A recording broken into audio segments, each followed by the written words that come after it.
ఏం Maaya Chesave part 42 Brindavanam. Nishchay guest house నుండి ఇంటికి చేరుకున్న అదిత్, ప్రేమ, అన్విలు ఇంటికి వెళ్ళేసరికి పెద్దవాళ్ళ ముగ్గురు కబుర్లు చెప్పుకుంటూ కనిపించారు.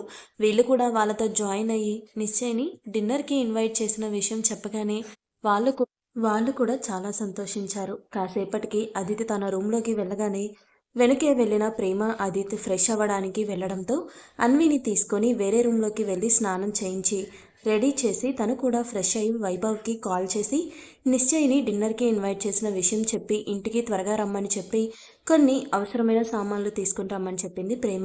కాసేపటికి ప్రేమ అన్వికి స్నాక్స్ పెట్టి పెద్దవాళ్ళకు కాఫీ పెట్టి ఇచ్చేసి తన వంట పనుల్లో బిజీ అయిపోయింది. అటు ఫ్రెష్ అయ్యి వచ్చిన అదిత్కి రూమ్లో ఎక్కడ ప్రేమ అన్విల జాడ కనిపించకపోవడంతో డ్రెస్అప్ అయ్యి ల్యాప్టాప్ తీసుకొని వెళ్ళి కింద హాల్లో కూర్చునేసరికి భర్తను గమనించిన ప్రేమ తెచ్చి ఇచ్చిన కాఫీ ఎంజాయ్ చేస్తూ వర్క్ చేసుకుంటూనే ఓ అరగంట కిచెన్లో బిజీగా ఉన్న భార్యను గమనిస్తూ ఉన్నాడు. తనని ఎవరు చూడకుండా నిశ్చయ్ గెస్ట్ హౌస్. నిశ్చయ్ చెప్పింది విన్న సహానాకు తల్లో నరాలు తెగిపోతున్నంత హెవీ ఫీలింగ్ వస్తుంటే బాధ, కోపం, భయం కలగలిపి నిశ్చయ్ని చూస్తూ ఉంది.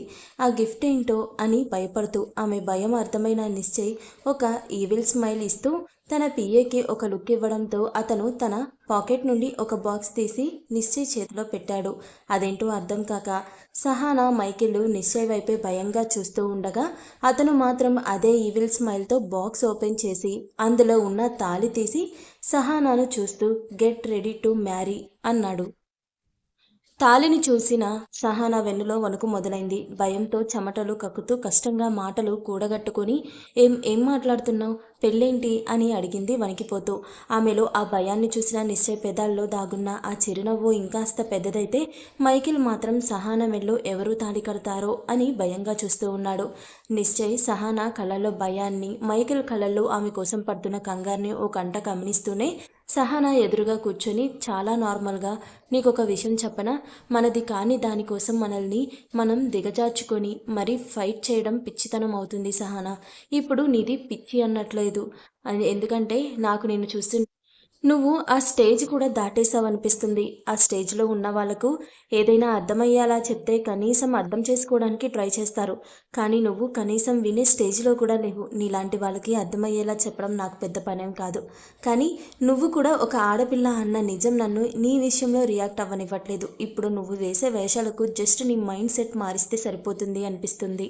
అందుకే ఈ విషయాన్ని చాలా సాఫ్ట్గా హ్యాండిల్ చేయడమే కాదు, నిన్ను ఇష్టపడే వాడితోనే, నిన్ను బాగా చూసుకునే వాడితోనే నీ పెళ్లి చేయబోతున్నాను అంటూ పక్కకి చూడగానే ఆ సెక్యూరిటీ అతను మైకిల్కి కట్లు విప్పేసి అతని మెడ మీద గన్ పెట్టగానే నిశ్చయ్ తన చేతిలో ఉన్న తాళి మైకిల్ చేతిలో పెట్టి అది సహానా మెడలో కట్టమని చెప్పాడు. మైకిల్కి విషయం అర్థమై మనసులో సంతోషంగా ఉన్న సహానాకి ఇష్టం లేకుండా ఆమెను పెళ్లి చేసుకోవడం ఇష్టం లేక, సార్ ప్లీజ్, మీరు తన విషయంలో చేస్తుంది చాలా తప్పు. తను పెళ్ళైన అదితిని కోరుకోవడం తప్పు అయితే తనకి ఇష్టం లేకుండా పెళ్లి చేయాలి అనుకోవడం కూడా తప్పే అన్నాడు. ఆ మాటకి నిశ్చయ్ గట్టిగా నవ్వుతూ రే, నేను మీరు చేసిన దానికి మిమ్మల్ని సాఫ్ట్గా హ్యాండిల్ చేస్తున్నాను కదా అని నాకు నీతులు చెప్పడానికి ట్రై చేయకండి. నాకు కానీ కాలింది అంటే సిచ్యువేషన్ ఎంత ఎంత వైల్డ్గా ఉంటుందో నీ ఊహకు కూడా అందదు అంటూ అప్పటికప్పుడు సీరియస్ అయ్యేసరికి మైకేల్కి గుండె ఆగిపోయినట్టు అనిపించింది. అప్పటికే మైకేల్తో తనకి పెళ్లి చేయబోతున్నాడు అని అర్థమైన సహనా పిచ్చి పట్టిదానిలా అరుస్తూ నీకెంత ధైర్యం ఉంటే నాతోనే ఇలా బిహేవ్ చేస్తున్నావు, అయినా నా పెళ్లి చేయడానికి నువ్వెవరు అని అరుస్తున్న ఆమె చంపపై మరోసారి చెల్లుమనిపించాడు ఆ సెక్యూరిటీ గార్డ్. అతని దెబ్బకు కళ్ళు బైర్లో కమ్ముతుంటే కష్టంగా నిశ్చయ్ వైపు చూసిన సహనాకు కార్నర్ స్మైల్తో తనని చూస్తూ కనిపించాడు. అతని చిరునవ్వు తనలో ఉన్న భయాన్ని రెట్టింపు చేస్తుంటే మేకపోతూ గాంభీర్యాన్ని ప్రదర్శిస్తూ నువ్వు నా విషయంలో కానీ ఇలా చెయ్యాలి అని చూసావంటే ప్రేమ జీవితం కుక్కలు చింపిన విస్తరి చేస్తా అన్న ఆమె మాట పూర్తి కాకముందే ఫ్రాక్షన్ ఆఫ్ సెకండ్స్లో సహానా పాదంలో వేగంగా ఒక బుల్లెట్ దూసుకొని పోయింది. ఆ షాట్కి ఇంటిపై కప్పు లేచేలా సహానా అర్ధనాదాలు ఆ ఇల్లంతా మారుమ్రోగాయి. అది జరిగిన 2 క్షణాల్లోనే తేరుకున్న మైకేల్ సహానా బాధ చూసి తట్టుకోలేక సెక్యూరిటీ నుండి విడిపించుకునే ప్రయత్నం చేస్తూ సహానా నీకేం కాదు ప్లీజ్ ఏడవకు అంటుంటే నిశ్చయ్ సహానా మాటల వల్ల అదుపు తప్పుతున్న కోపాన్ని చాలా కష్టంగా కంట్రోల్ చేసుకో చెప్పాను కదా, నన్ను కెలికితే సిచ్యువేషన్ చాలా వరస్ట్గా ఉంటుంది అని. ఇది జస్ట్ శాంపుల్ మాత్రమే. ఆడపిల్లవి అని మ్యాటర్ సెన్సిటివ్గా డీల్ చేస్తుంటే నా చెల్లెల్ని జీవితాన్నే పాడు చేయాలి అని చూస్తావా? ఏ బ్రతకాలన్న ఆశ చచ్చిపోయిందా నీకు అని అరిచాడు. ఆ రూమ్ అంతా రీసౌండ్ వచ్చేలా అతని అరుపుకి అంత నొప్పిలోనూ శరీరం జలధరించింది సహానాకు. సహనా మాత్రమే కాదు, మైకిల్, అక్కడున్న సెక్యూరిటీ వాళ్ళతో సహా అందరూ భయంతో 2 అడుగులు వెనక్కి వేశారు. సింహం గర్జిస్తున్నట్టు ఉన్న నిశ్చయ్ అరుపుకి ఆ ఆ అరుపుకి నొప్పి వల్ల కన్నీళ్లు వస్తున్నా కష్టంగా కంట్రోల్ చేసుకొని ప్రేమ గురించి అంత కేరింగ్గా మాట్లాడేసరికి ఉడికిపోతూ నిశ్చయ్ వైపు కోపంగా చూస్తుంటే నిశ్చయ్ అసహనంగా, ఇంకా ఎంతసేపు, తొందరగా కానివ్వండి, నా లైఫ్లో 1 గంట అనవసరంగా వేస్ట్ చేశాను. ఇలాంటి వాళ్ళ విషయంలో ఇంతకు మించిన ఓపిక నాకు లేదు. మేక్ ఇట్ ఫాస్ట్ అన్నాడు చాలా సీరియస్గా. ఆ ఆర్డర్ని శిరసా వహిస్తూ ఒక సెక్యూరిటీ గార్డ్ ఈసారి మైకిల్కి కాకుండా సహానాకి గన్ గురిపెట్టాడు. దాంతో మైకిల్ భయపడుతూ ఇక ఆలస్యం చేయకుండా సహానా ఎంత వద్దు అని చెప్తున్నా వినకుండా ఆమె మెడలో 3 ముళ్ళు వేసేశాడు. నిశ్చయ చేతుల మీదుగా అక్కడున్న సెక్యూరిటీ గార్డ్స్ సమక్షంలో సహానా మైకిల్ల పెళ్లి జరిగిపోయింది. మైకిల్ ఆ తాళి కట్టి తన వైపే కన్నీళ్లతో చూస్తున్న సహానాను చూసి, నాకు నీకంటే ఇంకేం ముఖ్యం కాదు సహానా, అందుకే నీకు ఇష్టం లేదు అని తెలిసినా ఇలా చేశాను, ఐఎమ్ సారీ అని చెప్పాడు మనస్ఫూర్తిగా. అతను చేసిన పనికి, అతని మాటలకు సహానా భరించలేని బాధతో కన్నీళ్లు పెట్టుకుంటూ ఉండగా మైకిల్ తమ వైపే యాటిట్యూడ్గా చూస్తున్న నిశ్చయ్ని చూసి, సార్ పెళ్ళైపోయింది కదా, ఇక మమ్మల్ని వదిలేయండి ప్లీజ్ అని అడిగాడు భయపడుతూనే. ఆ మాటకి నిశ్చయ్ కార్నర్ స్మైల్ ఇస్తూ, తప్పకుండా వదిలేస్తాను, కానీ నేను మీ ఇద్దరికీ కొన్ని విషయాలు చెప్పాలి, కూర్చో అనడంతో భయపడుతూనే కూర్చున్నాడు మైకిల్. సహనా మాత్రం తనకి జరిగిన అన్యాయం తలుచుకొని బాధపడుతూ నిశ్చయ్ వైపు కోపం, బాధ, అసహనం కలగలిపి చూస్తూ ఉంది. నిశ్చయ్ ఆమె చూపుల్ని ఏమాత్రం లెక్క చేయకుండా, చూడండి, నేను మీ ఇద్దరికీ ఈ పెళ్లి చేయడానికి 2 కారణాలున్నాయి. ఒకటి, సహనా ఆదిని లవ్ చేయడం తప్పు కాదు, కానీ వాడిప్పుడు తాను ప్రేమించిన సింగిల్ గాడు కాదు, భార్య బిడ్డ ఉన్నారు వాడికి. ఆ విషయం తనలాంటి పిచ్చిమోహాలకి అర్థం కాదు. ముఖ్యంగా తను ఒంటరిగా ఇలా పెళ్లి చేసుకోకుండా ఉన్నంతకాలం ఆది మీద ఆశ చావదు, అందుకే మీ పెళ్లి చేశాను. ఇక రెండోది, నీతోనే మైకిల్ని చూస్తూ ఎందుకు చేశాను అంటే, తనని నువ్వు ప్రేమిస్తున్నావు కాబట్టి, ఆ ప్రేమతోనే తను కోరుకున్న వాడితో కలిసి సంతోషంగా ఉండాలి అని నువ్వు కూడా పిచ్చిగా కోరుకున్నావు కాబట్టి, అందుకే మీ ఇద్దరికి పెళ్లి చేసింది. ఇక డైరెక్ట్గా పాయింట్కి వస్తాను.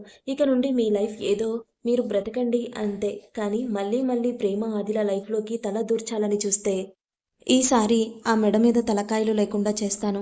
ఇది వార్నింగ్ మాత్రం కాదు, మీరు మీ హద్దులు దాటితే ఖచ్చితంగా జరుగుతుంది. మీరు కనుసన్నలు దాటి ఏం చేయలేరు, ఆ విషయం మాత్రం గుర్తుపెట్టుకోండి. నడుచుకుంటే మీకే మంచిది అని పైకి బాడీ స్ట్రెచ్ చేసుకుంటూ సెక్యూరిటీకి సైగ చేసి తను అక్కడ నుండి వెనుతిరిగాడు. వాళ్ళు సహనాకి ఉన్న కట్లు కూడా విప్పేయడంతో ఆమె ఆవేశంగా తన మెడలో మైకిల్ కట్టిన తాళి తెంచబోయింది.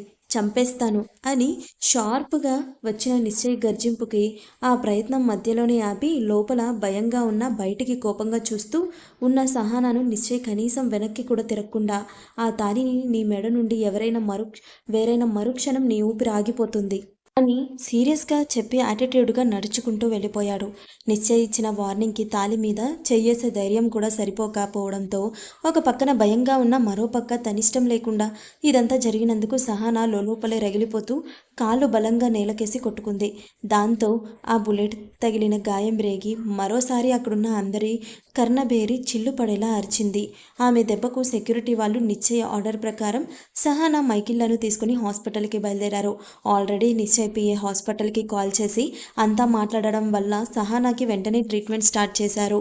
బుల్లెట్ తీసేసి ట్రీట్మెంట్ చేసి ప్రాబ్లం ఏం లేదు, రేపు ఉదయానికి స్పృహ వస్తుంది అనడంతో మైకేల్ కాస్త ఊపిరి పీల్చుకున్నాడు. దాంతో సెక్యూరిటీ వాళ్ళు డిశ్చార్జ్ ఫార్మాలిటీస్ కూడా అప్పుడే పూర్తి చేసేసి వాళ్ళ దగ్గర కేవలం 2 మాత్రమే ఉండి మిగిలిన వారు ఎవరి డ్యూటీకి వాళ్ళు వెళ్ళిపోయారు. అక్కడి నుండి మైకేల్ మాత్రం సహనా ఎప్పుడెప్పుడు కళ్ళు తెరుస్తుందా అని ఆమె పక్కనే కూర్చొని నిద్ర మానుకొని మరీ ఆమె కోసమే చూస్తూ ఉన్నాడు. Nishchay guest house. అక్కడ నుండి తన రూమ్కి చేరుకున్న నిశ్చయ్ ఫ్రెష్ అయ్యి వచ్చి క్యాజువల్స్లో రెడీ అయ్యి హెయిర్ సెట్ చేసుకుంటూ ఉండగా, సార్ అంతా క్లియర్ అయింది అంటూ వచ్చాడు అతని పిఏ. ఆ మాటకు నిశ్చయ్ చిన్న కార్నర్ స్మైల్ ఇస్తూ, మన వాళ్ళను జాగ్రత్తగా వాచ్ చేస్తూ ఉండమను అంటూ బెడ్ మీదున్న మొబైల్ తీసుకుని తన రూమ్ నుండి బయటకు వస్తూ, అదేంటి నువ్వు ఇంకా రెడీ కాలేదు, వెళ్ళు తొందరగా రెడీ అయ్యిరా అనగానే అతని పిఏ, లేదు సార్ మీరొక్కరే వెళ్ళిరండి, మన వాళ్ళు ఇక్కడెక్కడో ఏదో ఫేమస్ బిర్యానీ గురించి చెప్పారు, నేను అది ట్రై చేద్దాం అనుకుంటున్నాను అన్నాడు. కాసేపైనా తన బాస్ ఫ్యామిలీతో కాస్త టైం స్పెండ్ చేస్తే బాగుంటుంది అన్న భావనతో ఆ మాటకు నిశ్చయ్ అతన్ని యగాదిగా చూస్తూ, అబద్ధాలు అబద్ధాలు చెప్తే అతికినట్టుండాలి. నువ్వు చెప్పిన అబద్ధం అస్సలు సూట్ కాలేదు కానీ వెళ్ళి తొందరగా రెడీ అయ్యిరా వెళ్ళు అనగానే అతను లేదు సార్ అబద్ధం కాదు నిజంగానే వెళ్తాను. మన వాళ్ళు కూడా వస్తాను అని చెప్పారు. నిజంగా వెళ్తాను. ప్లీజ్ సార్ మీరు వెళ్ళిరండి. చాలా రోజుల తర్వాత ఫ్యామిలీతో టైం స్పెండ్ చేయబోతున్నారు కదా! లేట్‌గా వెళ్తే బావుండదు అనడంతో ఇంకేం మాట్లాడలేక ఆదిత్య ఇంటికి స్టార్ట్ అయ్యాడు నిశ్చయ్. బృందావనం. ప్రేమ చేసే వంటలు గుమగుమలు హాల్‌లో కూర్చొని అన్యమనస్కంగా వర్క్ చేసుకుంటున్న అదిత్ నాసిక రంధ్రాలను గమ్మత్తుగా తాకుతుంటే ఈ గుమగుమలతోనే కడుపు నిండిపోయేలా ఉంది అని నవ్వుకుంటూ ఇక వర్క్ చేయబుద్ధి కాక అక్కడే ఆడుకుంటున్న కూతురి తల నిమిరి సైలెంట్గా కిచెన్ దగ్గరకు వెళ్ళాడు అదిత్. అక్కడ అవలీలగా వంట చేస్తూ ఎలాంటి చిరాకు లేకుండా చకచకా పని చేస్తున్న ప్రేమను చూడగానే చాలా ముచ్చటగా అనిపించింది అదిత్కి. పరిశీలనగా ఆమెను గమనించాడు. వంట చేస్తూ ఉండడంతో ఆమె పొడవాటి జుట్టంతా ముడి పెట్టింది. దానివల్ల మెడ నుండి విశాలమైన వీపు భాగం వరకు చెమట బిందువులు ముత్యాల్లా మెరుస్తూ ఉంటే ఆమె నుండి చూపు తిప్పుకోపోవడమే కష్టంగా అనిపించింది. అక్కడి నుండి తన చూపు కాస్త కిందకు మరల్చిన ఆదిత్ని చెక్కిన శిల్పంలా ఉన్న ఆమె నడుం వంపు అతన్ని మరింత కట్టిపడేసింది. ఏదో మైకం కమ్మినట్టు ఆమెనే చూస్తూ ఉండిపోయాడు ఆదిత్. కిచెన్లో మరో సైడ్ క్యారెట్ హల్వాకి క్యారెట్ తురుముతూ అనుకోకుండా కొడుకుని గమనించిన వైశాలి గారు అతని చూపులు ఎక్కడ చిక్కుకున్నాయో గమనించి లోపలే నవ్వుకుంటూ చిన్నగా దగ్గారు. కానీ అదితిలో చలనం లేకపోవడంతో ఏంటి పెద్దోడా ఇలా వచ్చావు? ఏమైనా కావాలా అని అడిగారు కాస్త గట్టిగా. తల్లి ప్రశ్నకు అదిత్ ఉలిక్కిపడితే ప్రేమ కంగారుగా వెనక్కి తిరిగి చూసింది.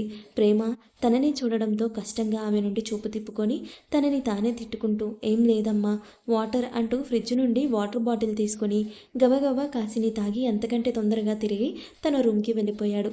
కొడుకు కంగారు చూసి వైశాలి గారు లోపలే నవ్వుకుంటూ ఉంటే అక్కడే ఉన్న తులసి గారు కూడా అదంతా అల్లరి అనుకొని మురిసిపోయారు. ప్రేమ మాత్రం అదిత్ కంగారుకి కారణం ఏంటో అర్థం కాక ఆలోచిస్తూనే మళ్ళీ వంటలో బిజీ అయిపోయింది. మరో గంటకి వంటంతా పూర్తి చేసి కిచెన్ నీట్గా సర్దేసి ఫ్రెష్ అవ్వడానికి రూమ్లోకి వెళ్ళింది ప్రేమ. అక్కడ అదిత్ బాల్కనీలో కూర్చొని నిశీతులోకి చూస్తూ కూర్చోవడం చూసి ఎందుకో మనసుకి బాధగా అనిపించింది. కానీ అతను చనువుగా ఇచ్చాడు కదా అని అతని దగ్గరకు వెళ్ళి ఏమైంది అని అడిగే ధైర్యం చేయలేకపోయింది. ప్రేమ ఫ్రెష్ అవ్వడానికి అలా వెళ్ళగానే నిశ్చయ్ కార్ ఇలా ఇంటి పోర్టికోలోకి ఎంటర్ అవ్వడం చూసిన అదితి సంతోషంగా కిందకు వెళ్ళాడు. అక్కడి నుండి కిందకు వెళ్ళేసరికి అప్పటికే వైభవ్ నిశ్చయ్కి ఎదురెళ్ళి ఇంట్లోకి తీసుకొస్తూ కనిపించాడు. అన్వి మేనమామను వదిలి వచ్చి కాసేపే అయినా నిశ్చయ్ని చూడగానే మామ అని ఎగురుకుంటూ వెళ్ళి నిశ్చయ్ని కచ్చుకుపోయింది. అప్పుడే రూమ్ నుండి బయటకు వచ్చిన చంద్రశేఖర్ గారు వైశాలి గారు నిశ్చయ్ని చూసి 5 ఏళ్ళు అయిపోవడంతో అతన్ని దగ్గరకు తీసుకొని కాస్త ఎమోషనల్ అయ్యారు. తర్వాత తులసి గారిని పరిచయం చేయగానే అమ్మ అంటూ ఆమె పాదాలకు నమస్కరించబోయాడు నిశ్చయ్. కానీ తులసి గారు వద్దని వారించి నిశ్చయ్ని తన కన్నబిడ్డలని దగ్గరకు తీసుకొని సంతోషంగా ఉండు నాన్న అని దీవించారు. నిశ్చయ్ తన చుట్టూ చేరిన అందరినీ చూస్తూ అక్కడెక్కడా కానరాని చెల్లెల్ని ఉద్దేశించి ప్రేమ ఎక్కడా అది కనిపించట్లేదు అని అడిగాడు. అతని ప్రశ్నకు వైశాలి గారు ప్రేమ ఫ్రెష్ అవ్వడానికి వెళ్ళింది నిశ్చయ్ వస్తుందిలే అని చెప్పడంతో అదితి నేను పిలుచుకొస్తాను అని వెళ్ళాడు. రూమ్లోకి వెళ్ళిన అదిత్కి వాష్రూమ్ నుండి ఇంకా నీళ్ళు శబ్దం వినిపిస్తూ ఉండేసరికి ఆమె ఇంకా ఫ్రెష్ అవుతూ ఉంది అనుకొని డ్రెస్సింగ్ రూమ్ డోర్ ఓపెన్ చేశాడు. కళ్ళెదురుగా ఉన్న దృశ్యం చూసి షాక్ అయ్యి కళ్ళు పెద్దవి చేసుకొని అలా అని చూస్తూ ఉండిపోయాడు. 2 నిమిషాల క్రితమే ఫ్రెష్ అయిన ప్రేమ వాష్రూమ్ నుండి దాని ముందు ఉండే డ్రెస్సింగ్ రూమ్లోకి వచ్చి చీర కట్టుకుంటూ ఉంది. కరెక్ట్గా అప్పుడే ఆదిత్య ప్రేమతో నిశ్చయ్ వచ్చాడు అని చెప్తామని డ్రెస్సింగ్ రూమ్ డోర్ ఓపెన్ చేశాడు. ఎందుకంటే డ్రెస్సింగ్ రూమ్ నుండి వాష్రూమ్లోకి వెళ్ళాలి కాబట్టి. చీర కట్టుకుంటున్న ప్రేమను చూసిన ఆదిత్య షాక్ అయ్యి డోర్ తెరిచిన శబ్దానికి చీర కట్టుకుంటున్న ప్రేమ కంగారుగా చీరను చేత్తో గుండెలకు అడ్డు పెట్టుకొని చిన్నగా తన పక్కకి తిప్పేసరికి అక్కడ షాక్లో ఉన్న ఆదిత్యని బిడియంగా వేరే వైపుకి తిరిగింది.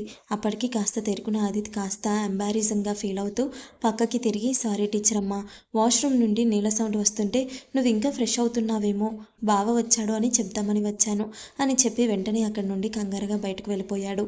ఆ రూమ్ నుండి బయటకు వచ్చిన ఆదిత్య మనసంతా అలజడిగా గజిబిజిగా అనిపించడంతో అందరి మధ్యన కూర్చున్నాడు అన్న మాటే కానీ వాళ్ళు ఏం మాట్లాడుకుంటున్నారో కూడా అదితి చెవులకు చేరట్లేదు. పదే పదే ప్రేమ రూపమే కళ్ళ ముందు మెదలడంతో కష్టంగా ఆమె నుండి తన ఆలోచనలు పక్కకి తప్పించే ప్రయత్నం చేస్తూ ఉన్నాడు.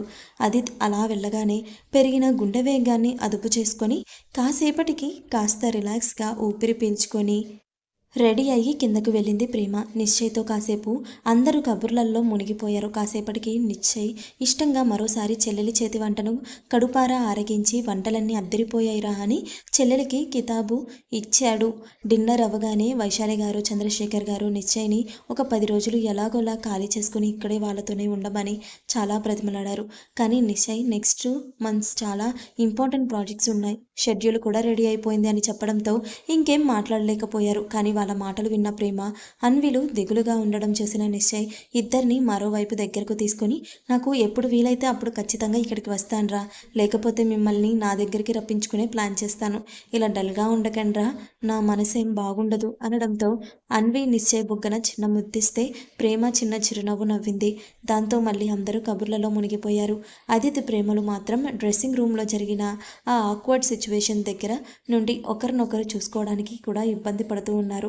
కాసేపటికి నిశ్చయ్ రేపు ఉదయమే బయలుదేరాలి అని చెప్పి అందరి దగ్గర సెండ్ ఆఫ్ తీసుకొని మనసుకి కష్టంగా ఉంది. ప్రేమ అన్వీలను దగ్గరకు తీసుకొని ఇద్దరికీ కష్టంగానే బాయ్ చెప్పి వెళ్తూ ప్రేమతో, నీకు ఎలాంటి అవసరం వచ్చినా ఈ అన్నయ్య ఉన్నాడు అన్న విషయం మర్చిపోకురా అని ప్రేమగా చెల్లెలను నుదుటిన ముద్దాడి మరోసారి అన్వీని దగ్గరకు తీసుకుని బాయ్ చెప్పి తన గెస్ట్ హౌస్కి స్టార్ట్ అయ్యాడు.